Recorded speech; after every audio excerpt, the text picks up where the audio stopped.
Past life கர்மா ஹாரோஸ்கோப்பில் தெரியுமா? 100% தெரியும். Amazing question. இது ரொம்ப எனக்கு ஆக்சுவலாக என்னோட முதல் வீடியோ ரிசர்ச் பண்ணி நான் கொடுத்தது வந்து பாஸ்ட் லைஃப் ஆஸ்ட்ராலஜி தான். போன ஜென்மத்தில் முன் ஜென்மத்தில் நீங்கள் யார் அப்படிங்கக்கூடிய ஒரு வீடியோ. ஒரு அப்ராக்சிமேட்டாக 2 வீடியோ போட்டிருப்பேன். 50 minutes video. It is still there in lot of media platforms.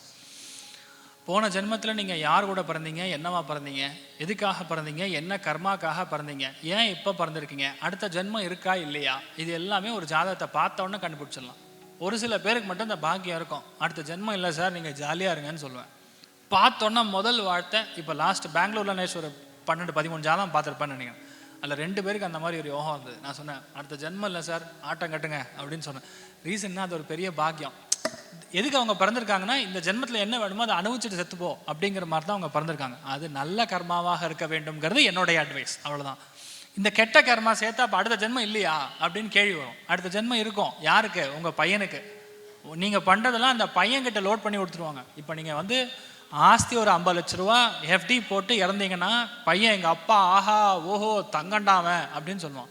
50 லட்ச ரூபா கடன் வாங்கிட்டு போனீங்கன்னா, அவன் இருக்கானே அப்படின்னு உடனே திட்ட ஆரம்பிச்சுவாங்க. அந்த மாதிரி தான் நம்ம பண்ணக்கூடிய விஷயங்கள். ஜென்மம், அனுஜென்மம், திருஜென்மம், அப்பா தாத்தா முத்தாத்தா பேரன், அதுக்கு வரக்கூடிய பையன், அந்த லெவலுக்கு அது போய் இடிக்கும். அதனால கர்மாக்கள் சேரும்போது கொஞ்சம் கவனமாக இருக்கணும்.